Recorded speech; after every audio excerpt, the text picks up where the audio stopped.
우리 다 같이 성경을 들고 크게 외칩니다. 시작. 성경은 하나님의 말씀입니다. 하나님의 말씀으로 나의 가치관을 세우겠습니다.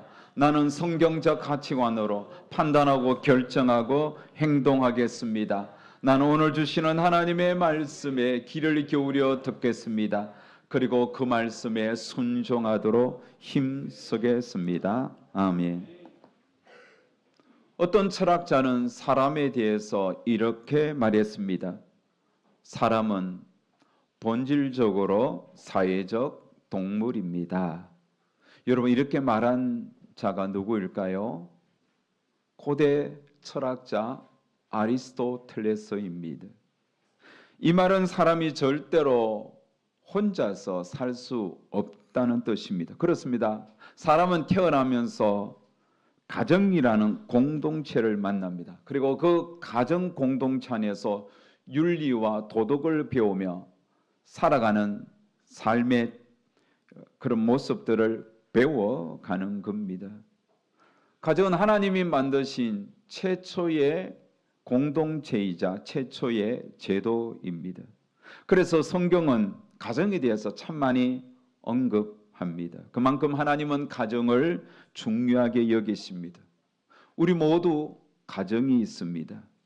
가정의 가족 구성원은 각각 다르겠지만 가정이 없는 사람은 없습니다. 그러기에 가정에 대한 설교는 우리 모두 늘 귀를 기울여 들어야 할 핵심 메시지입니다.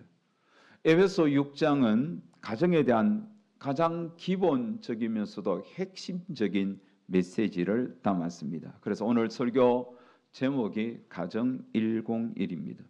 여러분, 101이라는 뜻이 무엇일까요?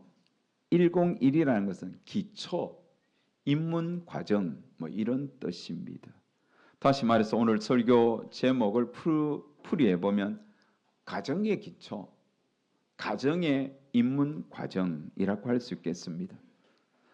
학생들이 대학교 입학하면 필수 교양 과목이 있습니다. 그것은 반드시 들어야 됩니다. 인문계열이라고 하면 필수 교양 과목이 뭐가 있느냐 하면 대학 글쓰기 이런 게 있습니다.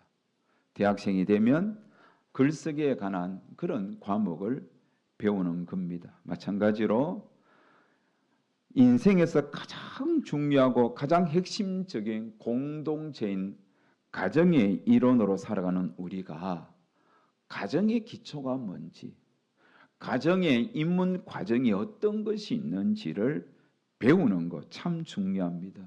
그래서 부모는 부모로서의 역할과 또 사명이 있고, 자녀는 자녀로서 부모와 가족을 어떻게 대해야 하는지 배우는 것이 그만큼 중요한 겁니다. 자, 오늘 본문은 가정에서 부모와 자녀가 함께 그리스도를 배우는 제자로서 그리스도를 따르는 제자로서 어떻게 살아가야 할지를 말씀합니다. 11월의 설교 주제가 제자도이잖아요. 여러분, 우리는 그리스도를 따르는 제자입니다. 부모도 자녀도 마찬가지예요. 그래서 그리스도의 제자가 되기 위해서 가정에서 부모와 자녀가 함께 신경 써야 할 세 가지 핵심 가치, 핵심 원칙이 있습니다. 그 세 가지는 첫 번째는 순종입니다. 우리 다 같이 한번 읽겠습니다. 순종, 시작. 그렇습니다. 누가 누구에게 순종해야 하나요? 자녀가 부모에게 순종하는 겁니다. 왜요? 그것은 옳은 일이기 때문에, 그것은 하나님이 기뻐하는 일이기 때문에. 자녀가 부모에게 순종하는 것은 옳거니 옳은 일이죠. 하나님이 정말 기뻐하는 일이에요. 자녀는 부모에게 순종하는 것, 그건 기본 중에 기본입니다. 우리 자녀분들, 부모에게 순종하는 것은 인생의 기본이에요. 자신이 어리든 장성하여 성인이 되었던 자녀의 위치에 있다면 부모에게 순종하라는 게 하나님의 명령이에요. 명령은 무조건 복종해야 하는 거예요. 바울을 통하여 명령한 하나님의 음성에 귀를 기울여 보십시오. 오늘 본문 1절에 보면 자녀들아 주 안에서 너희 부모에게 순종하라 이것이 옳으니라. 자, 우리가 이 말씀을 잘 이해하려면 주 안에서, 여러분 이게 구체적으로 어떤 것인지 알아야 됩니다. 성도는 무엇을 하든 주 안에서의 삶과 분리될 수가 없습니다. 우리는 일주일 내내 주 안에서 삽니다. 주일날만 주 안이고 주일 그다음 월요일부터 토요일까지 주 밖에 사는 게 아니잖아요. 우리는 항상 주 안에서 성도로 살아가는 겁니다. 그래서 부모를 대할 때도 주 밖에서 대하는 것이 아니라 주 안에서 대하는 겁니다. 다시 말하면 부모님을 대할 때 하나님이 원하는 방식으로 대하는 겁니다. 순종하라. 그러면 이 말씀을 마음에 품고 부모를 대해야 하는 겁니다. 그런데요, 부모님이 주님의 명령과 정반대대로 상반되는 것을 요구하면 그때는 어떻게 해야 됩니까? 그거는 당연히 거절해야 합니다. 왜냐하면 그것은 마귀가 좋아하는 것이기 때문에, 부모를 통하여 마귀가 역사할 수 있기 때문에, 부모보다 더 위에 계신 분은 하나님이십니다. 그러기에 하나님의 뜻 안에서 부모에게 순종하는 게 중요합니다. 여러분, 또 우리가 한 가지 생각해야 할 것이 있습니다. 순종이란 좀 더 구체적으로 어떤 의미가 있을까요? 단어적 의미를 보면 순종이라는 것은 태도와 행동을 말합니다. 순종은 부모님을 대하는 태도이며 행동으로 실천하는 것을 말씀합니다. 순종하라는 것은 행동으로 드러나는 거예요. 부모를 대하는 태도와 행동이에요. 그래서 골로새서 3장 30절에 보면 이렇게 말씀합니다. 20절에 보면 이렇게 이야기합니다. 자녀들아 모든 일에 부모에게 순종하라. 이는 주 안에서 기쁘게 하는 것이더라. 주님은 자녀들이 모든 일에 부모에게 순종할 것을 명령합니다. 그렇다면 왜 모든 일에 부모에게 순종하라 할까요? 부모에게 순종하는 그 자체가 하나님께 영광이 되기 때문입니다.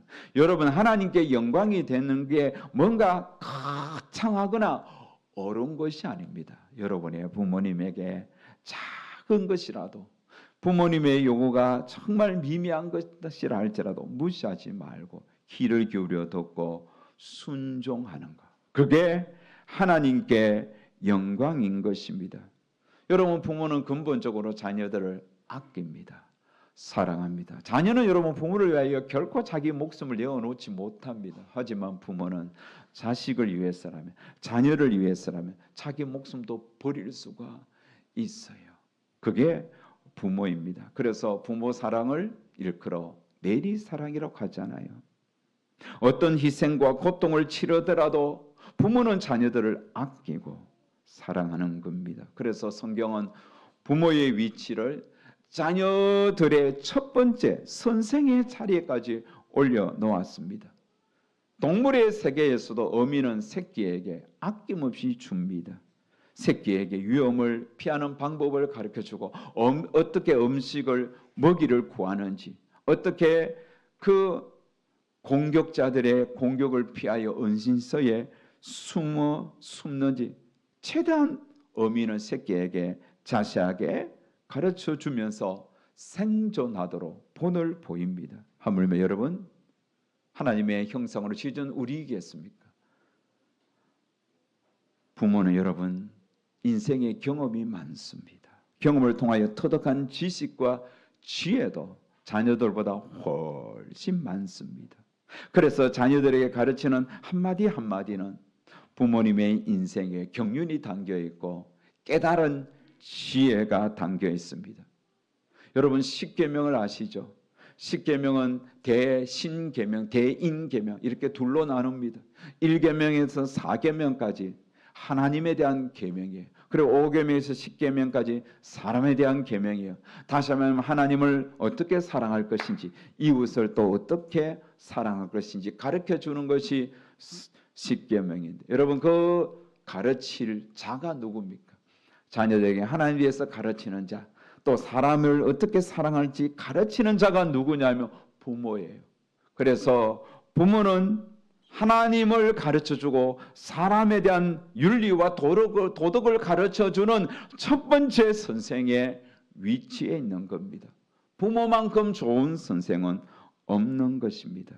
그래서 이런 하나님을 소개하고 가르쳐주고 사랑과의 도리를 교훈하는 부모를 자녀들은 순종하는 것입니다. 그게 하나님이 기뻐하는 일입니다. 또한 여러분, 이 말씀은 부모에게도 감당해야 할 사명이 있음을 보여줍니다. 부모는 자녀에게 하나님을 사랑하는 모습은 이런 것이야 본이 되어야 합니다. 하나님을 사랑하는 것이 이런 모습이야 스스로 앞장서서 걸어가면서 삶을 통하여 가르쳐 줄 수 있어야 됩니다. 부모님을 보면서 우리 부모님처럼 저렇게 예수 믿으면 하나님을 사랑하는 것이구나 본이 되어야 하는 것입니다.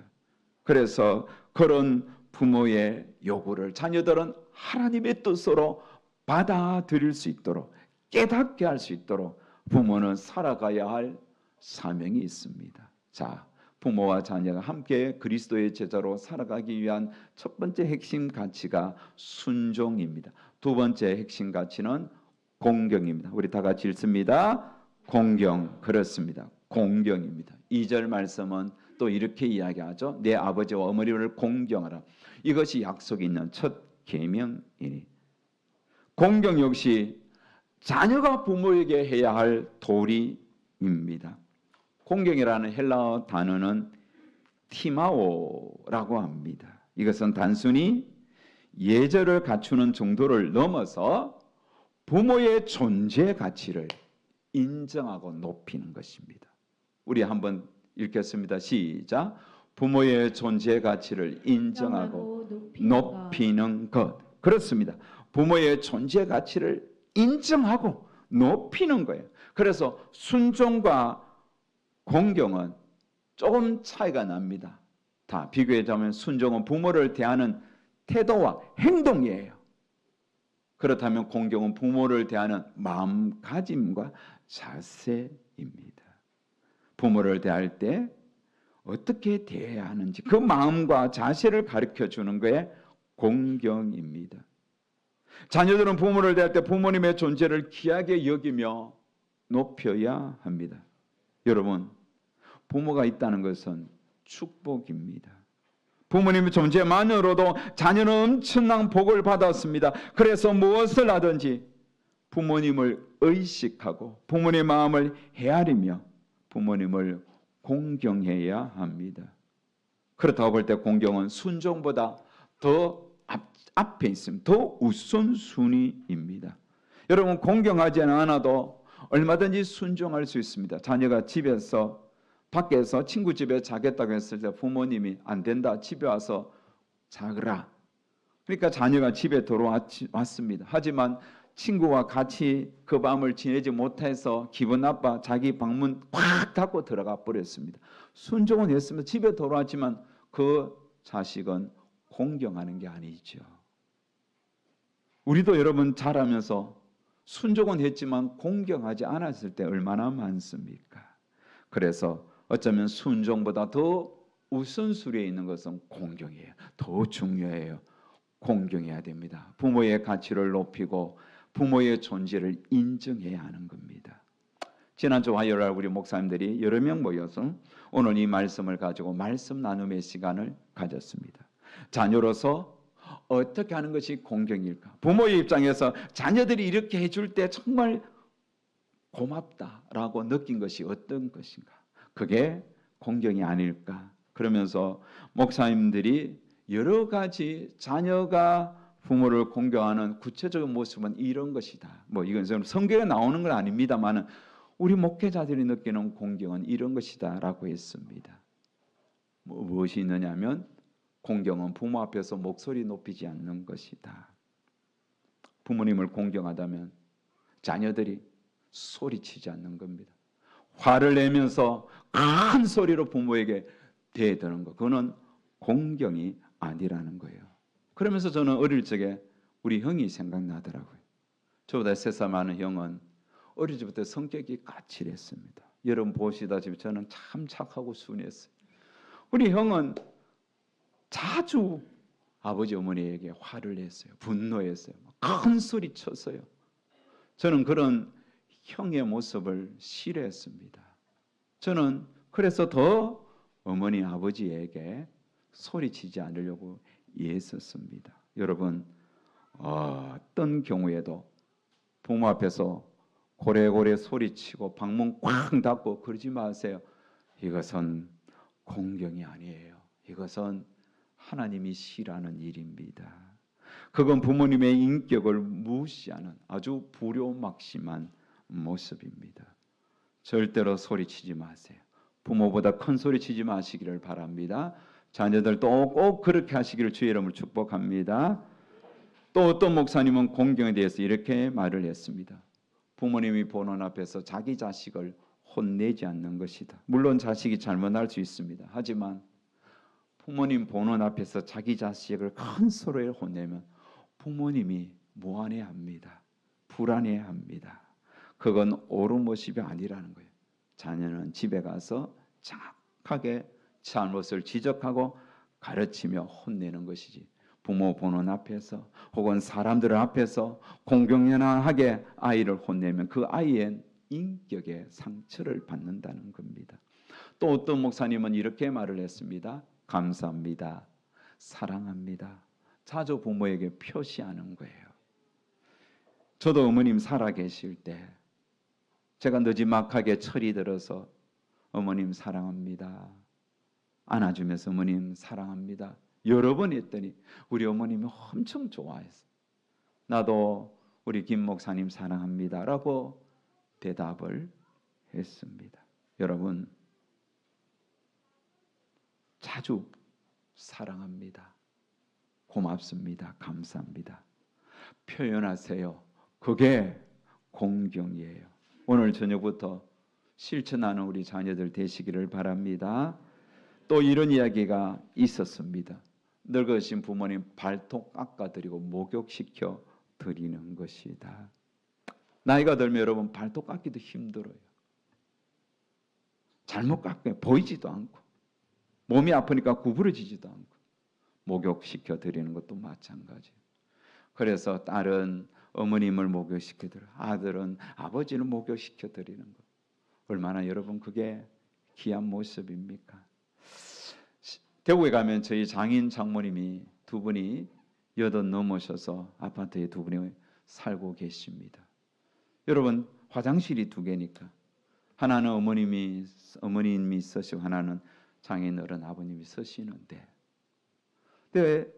우리 장모님이 쓰시는 화장실에 들어가면 냄새가 안 나요. 그런데 장인어른 화장실은 참 냄새가 나고 여기저기 파편들이 얼룩져 있습니다. 그러면 저는 공무장갑을 끼고 제 아버님 쓰시는 화장실을 제가 청소합니다. 막 지우고 닦고 쓸고, 그래서 청소를 해드렸더니 저희 장인어른이 엄청 고마워하더라고요. 저는 지금도 저희 집에 우리 부부가 쓰는 화장실이 있고 우리 딸들이 쓰는 화장실이 있는데, 물론 제 아내도 청소하지만 저도 화장실 두 개를 열심히 청소합니다.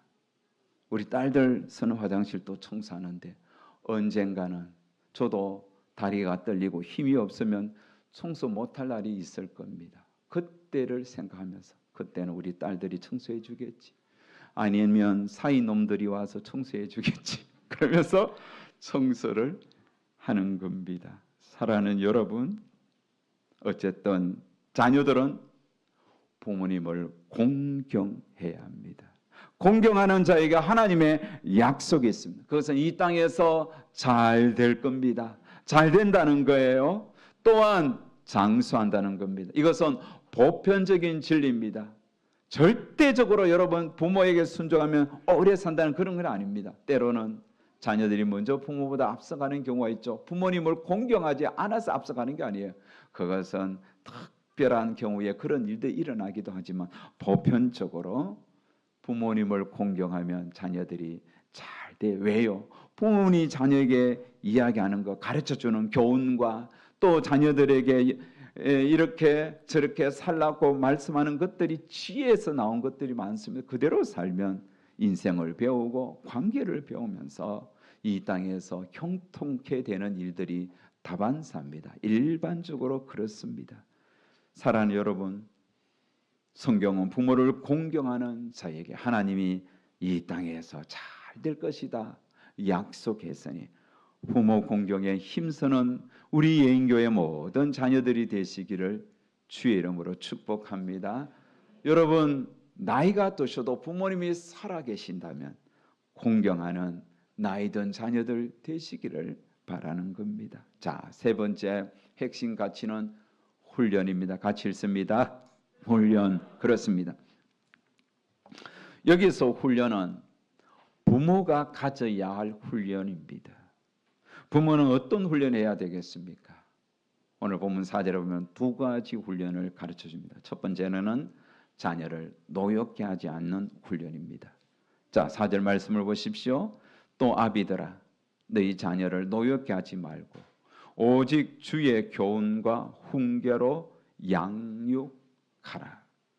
노엽게 하지 말라는 히브리 헬라어 단어는 합성어입니다. 합성어. 프로로기제테라는 이 단어는 합성어인데 어떤 합성어냐면 곁에 파라 가까이, 곁에 가까이라는 이 파라라는 단어와 오르기조라는 성내게 하다, 화나게 하다. 여러분, 부모가 가져야 할 훈련은 뭡니까? 자녀 곁에서 정말 자녀 가까이 있잖아요. 바로 앞에 있잖아요. 매일 아침 만나잖아요. 저녁에 보잖아요. 항상 자주 만나잖아요. 가장 가까이에서 자녀를 화나게 하고 자녀에게 성나게 하고 분노를 일으키면 안 된다는 거죠. 노엽게 하지 말라는. 여러분, 자녀를 화나게 하는 가장 주범이 부모예요. 부모. 그런 경우가 참 많아요. 이 말씀을 하면서 부모로서 나를 돌아봤어요. 사실 반성이 되었어요. 나도 우리 딸들에게 화낼 때가 많았거든. 딸들에게 분노케 할 때가 있었어요. 오해하거나 잘못 이해해서. 제 친구, 수원에 있는 친구는 이 말씀을 자기가 깨닫고 여는 아들에게 엄청 엄하게 화를 내면서 키웠대요. 그런데 6년 전부터 아들에게 절대로 혼내지 않는다는 거예요. 절대로 화내거나 큰 소리 치지 않는다고 했습니다. 사랑하는 여러분, 결혼하는 것도 중요하지만 부모의 자세, 태도를 배워야 합니다. 청년들, 결혼을 앞두고 여러분 화내지 않는 훈련을 하세요. 분노하지 않는 훈련을 하셔야 됩니다. 자녀의 마음에 분노를 일으키면 안 됩니다. 요즘 부모 때문에 분노하는 자녀들이 얼마나 많은지 몰라요. 정말 자녀와 연을 끊고 사는 부모와 연을 끊고 사는 자녀들이 있어요. 부모 때문에 인생이 망가지는 자녀들이 이 땅에 얼마나 많은지 몰라요. 그런 자녀들이 갈 바를 알지 못하고 인생의 어두운 방에 갇혀서 홀로 극단적인 마음을 품는 자들도 있어요. 청년들 때가 되면 결혼하고 때가 되면 부모가 될 겁니다. 부모가 되었을 때 그냥 되는 게 아니에요. 자녀에게 좋은 부모가 될 수 있도록 역할을 배워야 돼요. 왜 부모가 자녀들의 마음에 분노를 일으키게 합니까? 그것은 가정의 기초, 부모의 위치, 자리, 그거에 대하여 못 배웠기 때문에, 알지 못하기 때문에. 그래서 여러분 얼마나 좋으면 교회만 잘 나오도 가정의 기초 101을 배우는 거예요. 가정의 입문 과정을 오늘 배우게 되는 거예요. 존 메가드라는 아주 유명한 미국의 목사님이 칼럼을 썼는데 부모가 자녀를 노엽게 하는 경우 7가지를 소개했습니다. 첫 번째로는 지나친 훈육이라고 합니다.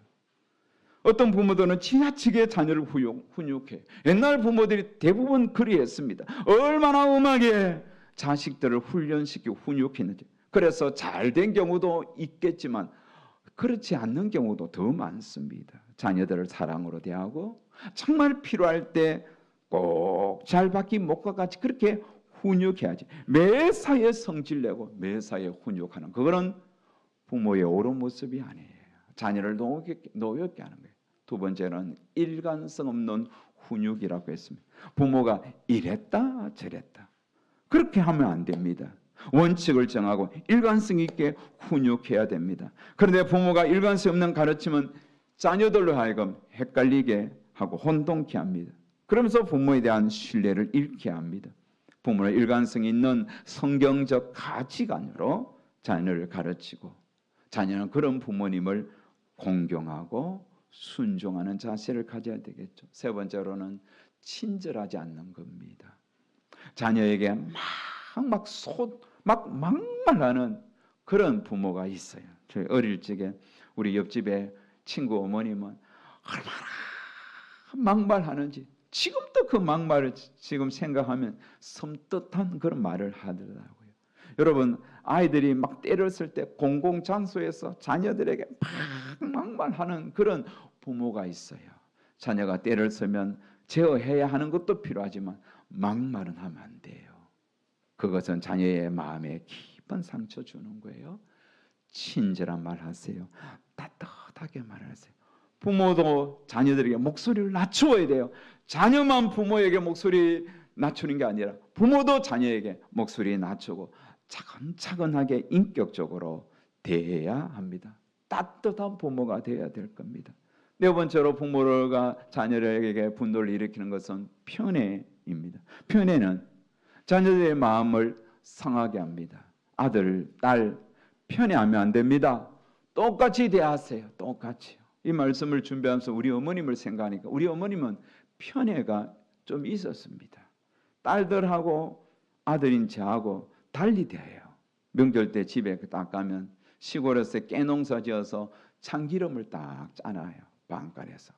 그런데 누나들은 작은 병에 딱 담아주고 나는 큰 병에 담아주고 그래서 참기름이 큰 병에 담아준 것을 늘 들고 왔어요. 참 지금 생각하면 누나들한테도 참 미안한데 고생은 누나들이 더 많이 하고 효도는 더 많이 하는데 어머님은 저한테만 큰 참기름병을 주었습니다. 지금은 그 병도 줄 사람이 없지만 어찌되었든 편애는 그러지 말아야 돼요. 편애는 우리가 하지 말아야 됩니다. 부모님들 똑같이 자녀를 대해야 됩니다. 다섯 번째는 방임하는 거예요. 네 인생 네가 사는 거야. 그러면서 자녀들이 어떻게 살든지 방임하는 거예요. 여러분, 참 그런 장동민이 아버지가 그까이 거리 유튜브 하는 그 어른인데 그 장동민이가 친구들하고 같이 놀다가 그런 이야기 하더래요. 친구들이 저녁이 되면 집에 막 가는 거 자기는 이해를 못했대요. 왜냐하면 자기는 월요일 나와서 토요일 또 집에 들어가도 아버지가 전혀 관심이 없대요. 너 언제 나갔냐? 나가든 들어오든 아무 관심 없다는 거예요. 여러분 그거는 방임이죠. 방임. 장동민은 참 그래도 잘 컸죠. 그런데 그렇게 방임하면 자녀들은 자기 멋대로 사는 거예요. 가지치기 하듯이 잡아줘야 돼요. 방임하면 안 됩니다. 여섯 번째, 과잉 보호하는 거. 이건 자녀의 마음을 분노케 하는 거예요. 질식하는 거예요. 너무 과잉 보호하니까 자녀들이 질식하는 거예요. 여러분 봐도 못 본 채 할 때도 있어야 하는 겁니다. 적절한 자유로움이 필요합니다. 일곱 번째, 메가더 목사님은 성공을 강요하는 거예요. 이것은 자녀들에게 극도의 스트레스를 준다고 합니다. 여러분 하나님께 맡기세요. 하나님이 그 자녀의 그 길을 인도하는 겁니다. 여러분 기억하십시오. 자녀는 부모의 잔소리로 키우는 것이 아니라 기도로 키우는 겁니다. 믿습니까? 기도 많이 하셔야 되겠습니다. 자, 이렇게 부모가 해야 할 훈련은 노엽게 하지 않는 훈련. 이게 첫 번째입니다. 두 번째 훈련은 무엇입니까? 그것은 주의 교훈과 훈계로 양육하는 훈련입니다. 부모는 자녀에게 사랑을 듬뿍 담아서 훈계하고 교훈해야 합니다. 자, 오늘 본문이 써져졌던 이 에베소가 써져졌던 시대는 로마가 세계를 지배하던 시대입니다. 로마는 여러분 힘을 덕목으로 큰 힘을 가진 것을 덕으로 삼는 시대입니다. 그래서 로마 시대의 가정의 아버지는 강력한 힘을 가졌습니다. 최고의 힘을 가진 가정에 여러분 아내도 자식도 정말 완전히 힘이 없어요. 오직 아버지만이 힘을 가졌습니다. 요즘 여러분 자식들이 힘을 가진 가정이 많죠. 아내가 힘을 가진 가정이 많아요. 오히려 아버지는 힘이 없어요. 집에 기르는 애완견보다 힘의 논리에서 순서에서 밀리는 가정도 얼마나 많습니까? 하지만 로마 시대에는 아버지가 가장 힘을 가진 자예요. 그래서 아내가 아이를 낳으면 아이를 아버지한테 가져오면 아버지가 이 아이를 우리의 자식으로 받아들일 것인지 아닌지를 결정하는 거예요. 받아들이면 자식이 되고 아니면 이 자식은 팔리거나 길가에 버려져서 그렇게 죽는 경우도 그 당시에 허다했다는 거예요. 여러분, 그만큼 아버지의 위치가 강력했어요. 그런데 그런 시대에 그런 가정의 모습을 보면서 자랐던 사람들이 예수님을 믿고 에베소 교인이 되었습니다. 그런데 그런 에베소 교회 교인인 아버지에게 주의 교훈과 훈계로 자녀를 양육하라는 것은 여러분 이것이 그들에게는 큰 충격적인 말씀이에요. 자녀를 주의 교훈과 주의 훈계로 양육하라. 아버지의 힘으로 훈계하고 양육하는 것이 아니라 주의 말씀으로 훈계하고 양육하라. 그래서 이 말씀은 결국은 자녀들은 내 가치관으로 키우는 게 아니에요. 하나님의 말씀으로 기도로 키운다는 것입니다. 창세기 18장 19절에 이 말씀을 뒷받침하는 말씀이죠. 우리 다 같이 한번 읽어볼까요? 시작. 자식과 권속에게 명하여 여호와의 도를 지켜 의와 공도를 행하게 하려고 그를 택하였나니 이는 나 여호와가 아브라함에게 대하여 말한 일을 이루려 함이니라. 보십시오. 내가 그로 그 자식과 권속에게 명하여 여호와의 도를 지켜, 부모가 자식에게 여호와의 도를 지켜서 의와 공도를 행하게 하라고. 다시 말하면 의롭게 살도록, 하나님을 따르며 살도록 가르치도록 부모를 세웠다는 뜻입니다. 여러분, 부모는 자녀에게 단순히 옷을 제공하고 집을 제공하고 또 교육을 책임지는 것으로 끝내서는 안 됩니다. 자녀들이 그리스도의 제자로 의를 따르고 의를 행하고 주님을 따라 살아가도록 부모가 자녀에게 훈계하고 교훈해야 하는 것이 부모의 역할입니다. 자, 그렇게 된다면 부모도 자녀도 함께 주님을 잘 따라가게 될 것입니다. 이제 말씀의 결론입니다. 부모는 자녀가 그리스도를 따라가는 방법을 가르쳐줄 책임이 있고요. 자녀는 그런 부모님을 순종하고 공격해야 할 의무가 있습니다. 여러분, 자녀들 부모에게 화내거나 분노하지 마세요. 옳지 않습니다. 부모 여러분, 자녀를 화내게 하지 마시고 따뜻함과 사랑으로 주의 말씀과 훈계로 그들을 양육하십시오. 로마서 1장에서 하나님을 떠난 불순종한 자들이 짓는 죄의 목도를 쭉 열거했습니다. 거기에 보면 불의, 탐욕, 살인, 비방, 사기, 분쟁, 교만, 많은 죄들이 등장하는데 그 죄와 동일선상에 놓은 죄 하나가 있습니다. 그게 뭘까요? 부모를 거역하는 거예요. 부모를 거역하는 거. 이건 아주 큰 죄악입니다. 사랑하는 여러분, 오늘 우리는 가정 101, 가정 입문, 가정의 기초 말씀을 제가 전했습니다. 이제 여러분 자녀로서 어떻게 부모를 대할지 들었습니다. 부모는 자녀를 어떻게 양육해야 할지 배웠습니다. 실천은 우리 몫입니다. 부모로서 실천하시기 바랍니다. 자녀로서 실천하시기 바랍니다. 그래서 들어가도 나가도 이 땅에서 잘 되는 은혜를 받는 우리 모든 성도들 다 되시기를 주의 이름으로 축복합니다. 기도하겠습니다.